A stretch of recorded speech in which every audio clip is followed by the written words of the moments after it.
시간 앞에 자리에 계신 분께 인사를 하겠습니다. 주님의 이름으로 사랑하고 축복합니다. 인사하시겠습니다.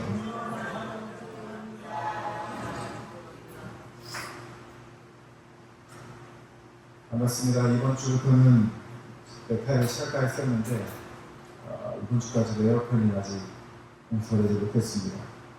오늘은 다 지나고 에어컨 설치를 보겠습니다. 오늘은 조금만 좀 견뎌주시고 설교를 빨리 마치도록 하겠습니다. 이제 사도행전 강의가 다시 시작이 됩니다. 두 달 동안 주제 설교를 하고 6월에 마쳤던 사도행전 강의를 다시 9월부터 시작이 되는데요. 여러분들께서 말씀을 저번에 안 보여드린 순서지가 있는데 기억하시는지 모르겠습니다. 보셔도 사도행전을 쭉 따라드리고 오시면 사도행전의 이 여행 기록 또한 복음의 사역의 비밀을 보시면서 오시면 더 은혜의 시간이 될 거라 믿습니다. 오늘 말씀은 이제 사도 바울이 2차 전도 여행을 시작한 장면이 시작이 됩니다. 그러나 첫 시작은 다툼으로 시작이 되죠. 2차 전도 여행 중에 중간에 돌아간 나가라 하는 요한 때문에 사도 바울과 바나바가 심하게 다투었다. 성경은 기록하고 있습니다. 심하게 다투었다고 하는 것은 어떻게 보면 한명과 같은 거라고 볼 수가 있죠. 바나바라는 사람은 많은 사람들에게 위로를 해주는 사람이었고 또 권위도 인정을 받았던 사람입니다. 그리고 사울이었던 청년이 사도 바울이 되어져서 신앙적으로 사도로서 또한 말씀을 전하는 자, 복음을 전하는 자로서 성장하는 데 있어 적대적인 영향을 끼쳤던 사람이 바로 바나바라고 하는 분입니다. 그런데 2차 전도 여행 때 이 바나바가 나가라는 요한을 데리고 가자라고 할 때 이 바나바의 선택을 사도 바울은 믿지 못했거나 또는 본인이 데리고자 하는 더 적합한 사람이 있었는지 모르겠지만 바나바의 의견에 동의하지 않고 끝내 데려가지 못하겠다. 이렇게 다투게 되고 심한 다툼 끝에 바나바와 사도 바울이 2차 전도를 함께하지 못합니다. 이 정도로 교회 안에, 안티옥 교회 안에 바나바와 사울이 대외적으로 이것이 드러나는지 모르겠지만 성경은 두 지도자가 심하게 다투었고 결국에는 따로 전도 여행을 가는 장면을 시작으로 오늘 본문이 시작이 됩니다. 결국 바울은 바나바와 갈라지게 되고요. 실라라고 하는 사람과 함께 2차 전도 여행 때 사역했던 곳을 방문하게 되고 아시아 지역에서 복음을 전하려고 애쓰는 장면이 오늘 본문에 나옵니다. 하지만 아시아 지역에서 사도 바울이 실라와 함께 복음을 전하려고 할 때마다 자꾸 가로막히고 성경은 이 사역이 진행되지 않는 것을 성령이 허락하지 않았다. 요셉이 허락하지 않았다. 이렇게 기록을 합니다. 그리고 무시아 지역에서 드로아로 갔을 때 화사 하나 보게 되는데 마게도니아인이 나타나서 또 환상 중에 마게도니아인이 사도 바울에게 건너와 우리를 도우라 다시 말해서 우리에게 복음을 전해달라는 그 환상을 보고 이에 대해서 아시아에서 사도 바울이 가려고 했던 애썼던 그 아시아 지역에서 유럽 선교로 그리스 쪽으로 넘어가게 되는 그런 그리스로 넘어가게 되는 유럽 선교가 시작이 됩니다. 우리가 이 장면에서 몇 가지 눈여겨볼 만한 것이 있는데요. 첫째는 바울과 바나바가 다투게 된 장면입니다. 바울과 바나바가 심하게 다투었다라고 표현을 했고요. 또한 사도 바울이 그동안 입었던 은혜 그리고 그가 사도로 성장하기까지 교회 시대가 세워지기까지 바나바가 도움을 줬던 이력들을 본다면 바울은 굉장히 못된 그런 자신의 심정을 드러낸 것과 성정을 드러낸 것이라고 볼 수도 있습니다. 그 원인이 있었죠. 누구 때문에 그렇습니까? 마가라고 하는 요한 때문에 그렇다. 성경은 기록하고 있어요. 마가 요한과의 동행 여부가 그 원인이었는데 바울에게는 사실 그를 2차 전도 여행에 데려가지 않을 만한 충분한 이유가 있었습니다. 바울이 마가 요한 1차 전도 여행에 데려가려고 하지 않은 이유가 뭐였을까요? 1차 전도 여행 때 마가 요한이 중부에 포기를 합니다. 복음을 전하는 사역은 쉽지 않은 사역이죠. 그리고 아무나 사역에 데려갈 수가 없습니다. 특히 중부에 아무리 열정이 있다 할지라도, 헌신이 있다 할지라도 그 하던 사역들을 중간에 그만둔다고 한다면 그 사람을 신뢰할 수 없고, 그를 데려가서 그와 함께 한다는 것은 사역을 더 힘들게 하고, 또한 사역에 집중해야 되는 사역의 원칙에 많은 방해를 받을 수 있는 일입니다. 다시 말하자면 바울이 바나바에게 마가 요한을 내가 데려갈 수 없다라고 말하는 것은 매우 타당해 보이고 정당성도 확보한 그런 근거가 있습니다. 그래 봐야 되지 않을 만한 충분한 그런 이유가 있었다는 것이죠. 그런데 바나바는 마가 요한을 데려가자고 합니다. 바나바도 마가 요한을 데려가자고 하는 분명한 이유가 있겠죠. 저는 바나바가 마가 요한을 데려가자고 했었던 분명한 이유를 알지 못합니다. 그러나 분명히 마가 요한은 바나바는 마가 요한을 데려가야 할 만한, 데려가고자 하는 분명한 목적이 있었을 것입니다. 그러나 바울도 분명한 정당한 사유가 있었습니다. 그런데 한번 돌이켜보겠습니다. 마가 요한을 떠나서 사도 바울은 어떻게 그가 안디옥 교회의 지도자가 되었고 또 사도로서의 권위를 인정을 하게 되었는지, 그 이전의 과정을 보면 사도 바울이 마가 요한을 받아들이지 않은 부분을 좀 더 다르게 생각해 볼 여지가 있다는 것입니다. 사울이 했을 때, 즉 사울이 사도 바울이 되는 그 과정,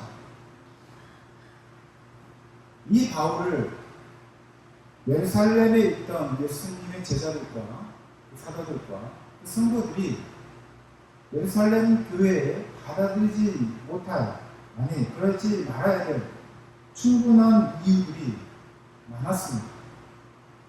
왜 그랬죠? 사울은 예루살렘에 있는 성도들과 또한 그 제자들을 잡아서 죽이고 감옥에 가두는 일에 매우 앞장섰던 사람입니다. 그를 보증하는 사람들이 있었음에도 불구하고 예루살렘은 이 사울 청년, 이 사도 바울을 두려워했습니다. 그를 받아들이는 일이 무척 힘든 일이었고, 그리고 매우 위험한 일이었습니다. 그를 용납하지 않아도 예루살렘 교회와 성도들과 사도들은 충분히 그 정당성을 인정받을 수 있었습니다. 그런데 성경은 예루살렘 교회와 예루살렘 성도들과 또한 그 제자들이 주님의 말씀을 따라서 바울을 용납하였다, 이렇게 기록하고 있습니다. 주님의 말씀을 우리는 어떤 환상이나 지통계시로 볼 수도 있겠지만, 주님께 전하신 그 복음의 원칙에 따라, 그 원리에 따라 이 사도 바울이, 이 사울이, 청년 사울이 매우 위험하지만 그런 위험 요소가 있음에도 불구하고 그 의심을 믿고 또한 그를 추천하는 이들의 말을 듣고, 그리고 그를 예루살렘 교회는 받아들였던 것입니다. 그런데 오늘 성경에서 사도 바울은 그렇게 하지 않습니다. 사도 바울도 자기가 그 이전에 은혜를 입었음에도 불구하고 마가 요한에게 은혜를 베풀지 않고 그와 함께 하지 않겠다라고 바나바와 심하게 다투는 게 오늘 2차 전도여행의 시작입니다. 왜 그랬을까요? 사도 바울이 2차 전도여행을 했는데 마가라고 하는 요한이 중부에 포기할 만큼 매우 위험하고 힘든 여정이었습니다. 많은 사람들이 자기의 목숨이 피해지고 또 목숨을 담보하고 전도 여행을 하지 않냐면 그 새로운 지역에 무엇이 있을지 모르는 그 현장에서 복음을 전하는 일이 쉽지 않다는 것을 다 알았습니다. 바나바도 사도 바울도 마찬가지였습니다. 복음을 전하는 현장에는 어떠한 일이 벌어질지 모릅니다.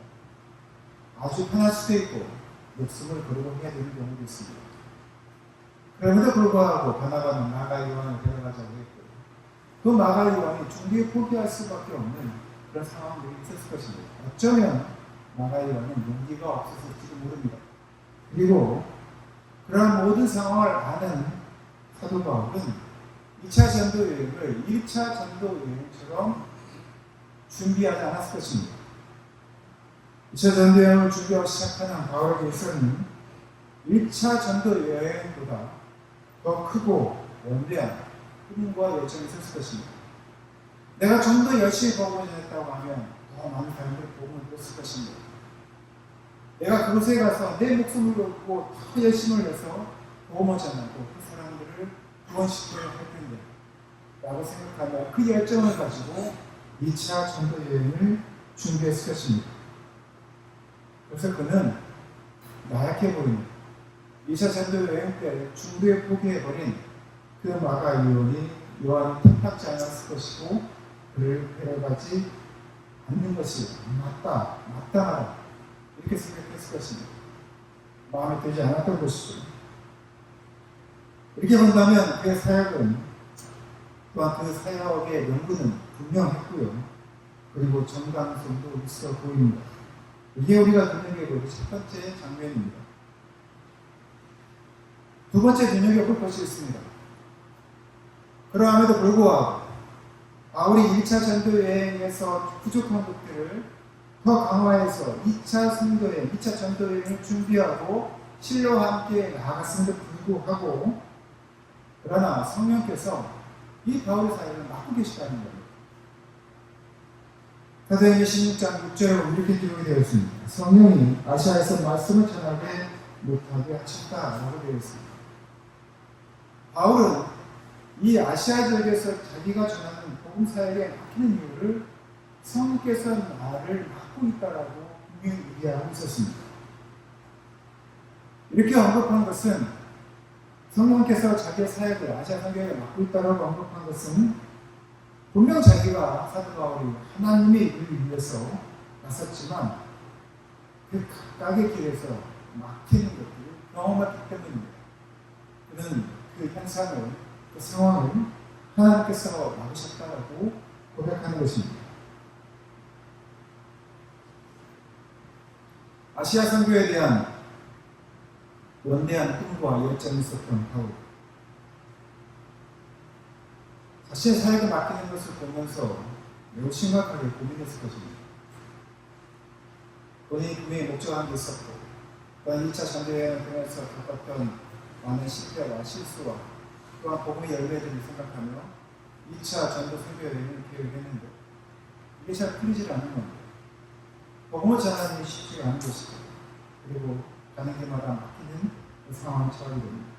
당연히 심각하게 고민했을 것입니다. 그리고 하나님께 잠시 멈추고 어떻게 하는 것이 하나님의 길일까 생각하며 기도하고 묵상하며 또한 그 길을 모색했을 것입니다. 그때 무시하게 지나서 드로아로 가는데 그가 환상을 보게 됐어요.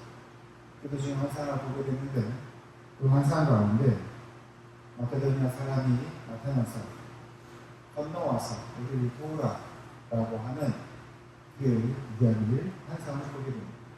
그리고 전향적으로 마케도니아로 방향을 성행하게 됩니다. 사실은 사도 바울이 이 사역의 방향을 전향적으로 바꾸는 쉬운 결정이 아닙니다. 그러나 그가 환상을 통해서 마케도니아인, 즉 마케도니아 사람, 그 사람의 말을 듣게 되고 그 말씀 가운데 아시아 쪽이 아닌 그리스 지역, 마케도니아 지역으로 선교를 하러 가라고 하는 그 사람을 하나님께서 보여주실 때 그가 생각지 않았던 그 방향으로 선교 방향을 정하게 되는 모습을 보게 됩니다. 아시아 지역 선교를 할 때는요, 그게 가장 중요한 것은 사역의 정당성이었습니다. 어떠한 계획을 세우고 그 계획을 이루는 것이 그 사람의 목적이었습니다. 물론 우리가 어떤 사역을 함에 있어서 계획이나 목적이 없어서는 안 되겠지요. 우리 교회는 1년 동안 어떤 계획을 세우고 그래서 방향을 세우고 성도들 설교와 또 사역의 모든 방향을 결정합니다. 그런데 그런 사역들이 잘 풀리지 않을 때가 있어요. 그때 우리가 유심히 들여봐야 될 것이 있습니다. 그 안에 있는 사역을 하는 사람, 그리고 내가 만나는 그 사람이 어떻게, 그 사람을 내가 어떻게 만나고 어떤 마음으로 대하느냐는 것입니다. 사도 바울이 아시아 지역을 선교 방향 결정을 하고 마가 요한을 데려갔을 때 마가 요한을 데려가지 않으면 그가 그 사역에 방해가 될 거라고 생각했기 때문입니다. 다시 말하면 사도 바울에게 있어서 사역을 완성하는 데 있어서 마가 요한이라고 하는 사람이 방해인 것을 했습니다. 그러나 이제 2차 전도 여행에 하나님께서 이 들어와서 보여준 현상은 그가 경험하지 못한 전혀 새로운 익숙하지 않은 그리고 그 사역을 감당하기 버거운 이 마게도냐로 더 많은 위험들이 도사리고 있는 그 지역으로 그 사람을 보여주시면서 그곳을 가라고 이야기하십니다. 그리고 사도 바울은 사역의 방향을 바꾸게 되죠. 그리고 그 이후에 디모데라고 하는 사람, 그리고 스드라와 그 지역에 있는 사람들을 통해서 그 사역이 내가 누구를 향해 있는지를 분명히 그들을 보게 되죠. 이곳에서 만나게 된 디모데라고 하는, 나중에 목회자가 되는 디모데라고 하는 이 청년을 통해서 나중에 후에 디모데후서 4장 11절에 보면 이 사도 바울이 마가 요한을 디모데에게 다시 불러서 함께 사역에 동참하는 것을 요청하는 장면이 나옵니다. 이 장면은 매우 감격적인 방향이죠. 사람이 참 신기하게도 한 사람이 부신이 생기면 내가 사역을 할 때 그 사람을 다시 쓰는 것을 매우 회피하게 됩니다. 왜냐하면 이것을 선입견이라고 이야기를 하죠. 내가 무슨 일을 함에 있어서 걸림돌이 되거나 방해가 될 요소를 제거하고 싶은 게 사람의 심리입니다. 그런데 그렇게 본다면 우리들은 그리스도인으로 성장할 수가 없습니다. 20년 전, 30년 전에 내 모습을 돌아볼 때 계속 성장할 수 있었던 이유는 끝까지 포기하지 않으시는 하나님께서 우리로 하여금 항상 어떤 상황에 고민하게 하시고 기도하게 하심으로 하나님의 길을 감으로 그 여정을 통하여서 점점 성장하고 성숙하게 되는 그리스도인이 되는 것입니다. 사도 바울은 그 사실을 이제 조금씩 경험하게 되는 것이죠. 그래서 후에 디모데후서 4장 11절에 보면 디모데를 통해서 마가 요한이라고 하는 이 제자를 특정하여서 사도에 동참하게 하는 그런 주문을 하게 되는 것입니다. 마지막으로 눈여겨볼 것이 있습니다. 환상을 통해서 환상을 본 후에 한 바울의 고백입니다. 환상을 본 후에 마게도니아로 떠나기 힘쓰며 그가 한 말입니다. 그는 저 사람들에게 복음을 전하라고 우리를 부르셨다라고 이야기합니다. 지금 하나님께서 가라고 하신 그 길, 그 말씀을 흩어놓지 않았다는 것입니다. 그가 이루고자 하는 완벽한 사역의 완성보다도 주님께서 말씀하신 생소한 길을 허락하고 듣고 그 길을 따르기로 결단하는 모습을 보게 된다는 것이죠. 환상 중에 들었던 마게도니아에 했던 말, 건너와 우리를 도와주십시오 라고 하는 그들의 관점에 그 말씀을 하나님의 뜻에 따라 그 사람들에게 복음을 전하라고 하는 그 말씀을 듣고 결단하는 모습을 우리가 오늘 말씀에서 보게 된다는 것이죠. 우리가 사역을 하면서 많은 변수들이 있습니다. 우리가 어떨 때는 고집을 하고 어떨 때는 이것이 옳은지 그른지 우리는 항상 고민하게 되고 기도하게 되죠. 저는 이 장면을 여러분에게 세 번째 장면으로 눈여겨볼 것으로 말씀드리는 이유는 우리가 성공을 이루다 보면 그 목회자는 또 그 교회는 교만하게 지어게 됩니다. 그러나 우리가 실패를 경험하게 되고 또 난감한 상황에 처하게 되고 또 우리가 어떻게 해야 될지 하나님께서 우리를 가로막는 것 같은 그런 상황을 처하게 됐고 하나님께 우리가 기도하고 말씀을 듣고 우리가 어떻게 해야 될지 고민하고 또 다른 결단을 하게 될 때 우리는 이러한 과정을 통해서 우리의 사역이 더 깊어지는 것을 경험하게 됩니다. 사도 바울도 그랬습니다. 열정과 원대한 계획들과 또한 복음을 전하고자 하는 그 열심히 있었던 사도 바울이 이제 나와 함께하는 사람들을 보게 되고, 또한 내가 경험시했던 그 사람들을 받아들이게 되고, 또한 그를 또 다른 사람들을 성장하게 하는 그런 위대한 사도로서 거듭나게 되는 하나의 과정들을 보게 되는 것이고, 그래서 이 사도 바울이 대단한 것입니다. 사도 바울이 얼마나 대단한 사람입니까? 이스라엘에서 초등학교를 나오고, 또한 열심히 쓰던 사람이고, 또한 모든 것에 있어서 완벽을 추구했던, 어찌 보면 그 완벽주의 때문에 평생 사람과의 관계에 어려움을 겪었던 사도 바울이었지만, 그럼에도 불구하고 하나님 말씀에 순종하는 하나의 과정을 통해서 마지막에 그가 죽기 전까지 하나님 앞에 겸손하고 나아갈 수 있는 그 사도 바울을 거듭나는 것을 보게 됩니다. 마가 요한을 수용하지 못하고 사역 성취 중심의 열정이 있었던 바울이었지만, 새로운 상황에 의해서 부딪히는 많은 문제들을 겪으면서 자신의 사역을 돌아보고 하나님의 말씀에 더 귀를 기울이는 그러한 성령의 인도하심을 받는 사도 바울의 선교 모습을 우리가 오늘 본문 말씀을 통해서 볼 수 있습니다. 그 증거가 우리 교회에 있습니다. 저는 올해 1년 동안 그 사역에 하나님께서 어떻게 역사하시는 것을 보고 있습니다.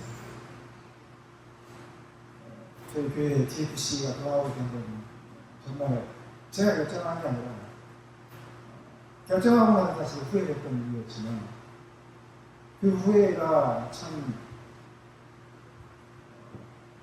후회를 했었던 그 순간이 참 허망하게 보일 정도로 올 1년 동안 하나님께서 이 TFC가 우리 공간에 들어오면서 우리가 누리게 되는 큰 복을 우리가 직접적으로 경험하게 하는 올해였습니다. 사실 저희 교회 건물 안에 DFC 제자들 이 대학생 선교 사역 팀이 들어왔을 때, 사실 저희가 이 TFC 선교 팀에 공간을 제공하고 우리가 뭔가 유익이 주는 것처럼 생각을 했습니다. 실제로 TFC가 얻은 유익이 있겠죠. 그러나 오늘 우리 교회의 모습을 볼 때 교회가 받은 유익이 더 큽니다. 앞에 있는 스피커 바뀐 거 보이시나요? 이게 사실은 신형입니다. 저희가 산 게 아니고요. TFC에서 후원을 받아서 저희 교회에 장비를 새로 세팅하고 있습니다. 아날로그 장비들을 디지털 장비로 바꾸고, 저도 인터넷에서만 보았던 새로운 신형 스피커를 세팅해서 처음 사용하게 되고요. 그리고 물론 TFC 사역을 위해서 이게 구입이 되고 후원을 받는 것이지만, 그 유익은 우리 교회가 누리고 있습니다. 매주 유튜브로 제 설교가 나가고 있는데요. 저희 교회 설교들이 제 설교가 나가면 20명, 30명 정도 됐습니다. 그런데 유튜브로 지금 한 2달 됐나요? 유정환 목사님께서 이렇게 녹화를 하시고, 그리고 이것을 유튜브로 올리도록 하게 하시고, 그리고 첫 설교는 한 200여 명이 들으셨고, 지금은 매주 100여 분이 계속해서 제 유튜브 설교를 듣고 있습니다. 아마 이 내용도 그대로 나가겠죠. 네, 들어주신 분에게 감사의 의심을 표현드렸습니다. 제가 사실은 매우 겁이 많습니다. 제 설교문도 잘 읽지도 않고, 유튜브 설교를 내는 것이 제가 매우 부끄러운 일이고, 또 불특정 다수에게 저에 대한 정제되지 않은 어쩌면 이 부족한 설교를 판단받는 것이 매우 두려웠는데, 그러나 유정환 목사님께서 강제한테께서 권유를 하셨고, 저도 용기를 내서 또한 그렇게 서브로 도와주시기 때문에 지금 그 일을 진행하고 있습니다. 몇 분 이상 제 설교 듣는 것 자체도 참 감사한 일입니다. JFC가 들어오면서 주변에 청년들이 화요일날, 목요일날 또 자주 기다리고, 저희가 말씀드린 것처럼 주변에 있는 분들이 왜 무슨 일이 있냐, 이런 이야기를 저한테 직접 물어보기도 하셨고, 그리고 그 이전에 누군가가 저에게 했던 이야기, 여기 교회 하십니까? 이렇게 했었던 그런 분위기에 비해서 저희가 우리에게 되는 많은 부분들의 변화를 주는 게 사실입니다. 코로나 이후에 우리가 더 정체될 수 있는 순간들이 있었죠. 그러나 하나님께서 성령님께서 우리에게 뭔가를 결정하고 하시고 어쩌면 우리가 책임질 수 없었던 일일 수도 있겠지만 책임지게 하시고 또한 나아가게 하는 그 과정들을 성령이 인도하심으로 가능하게 하는 것을 보게 됩니다. 저는 그 증거가 우리 교회에 있다고 보고 또한 그런 과정을 우리가 계속할 거라고 생각합니다. 저희 교회도 마찬가지입니다. 우리 교회 공동체도 마찬가지고 성도도 마찬가지입니다. 우리가 나아갈 발을 목표 지향적으로 설정할 수도 있겠지요. 또 많은 계획을 세울 수가 있습니다. 그러나 단지 목표 지향적, 성취 지향적인 그런 목표 또한 사역을 하는 것이 아니라 우리 안과 밖에 있는 사람들을 보며 하나님께서 우리에게 말씀하시는 건너와 우리를 도우라라는 그 메시지에 우리가 매우 민감하게 반응하며 성령의 인도하심을 따르는 그런 성도, 교회, 그리고 사랑하는 제2 공동체가 되어야 할 것입니다. 말씀에 맺겠습니다. 우리 제2 공동체와 우리 제2 성도들 그리고 저에게 누군가가 분명 건너와서 우리를 도우라 하고 SOS를 보낼 것입니다. 그때마다 우리가 어떻게 반응해야 될까요?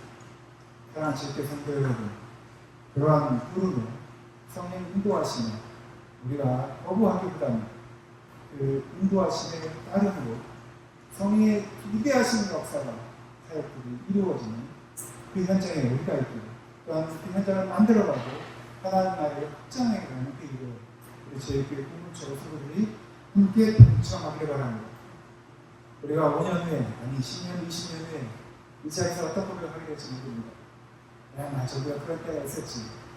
그때 우리가 부르심에 합당한 순종을 했을 때 우리 교회에 이러한 역사들이 일어났어 라고 하는 고백들이 성숙한, 성장한 이 교회를 통하여서 함께 나누고 그러한 날들이 분명히 있게 될 거라는 그 기대를 가지고 오늘 하루도 내일도 모든 일상을 살아가는 우리 제자들이 되시기를 예수님의 이름으로 축원하고 부탁드립니다.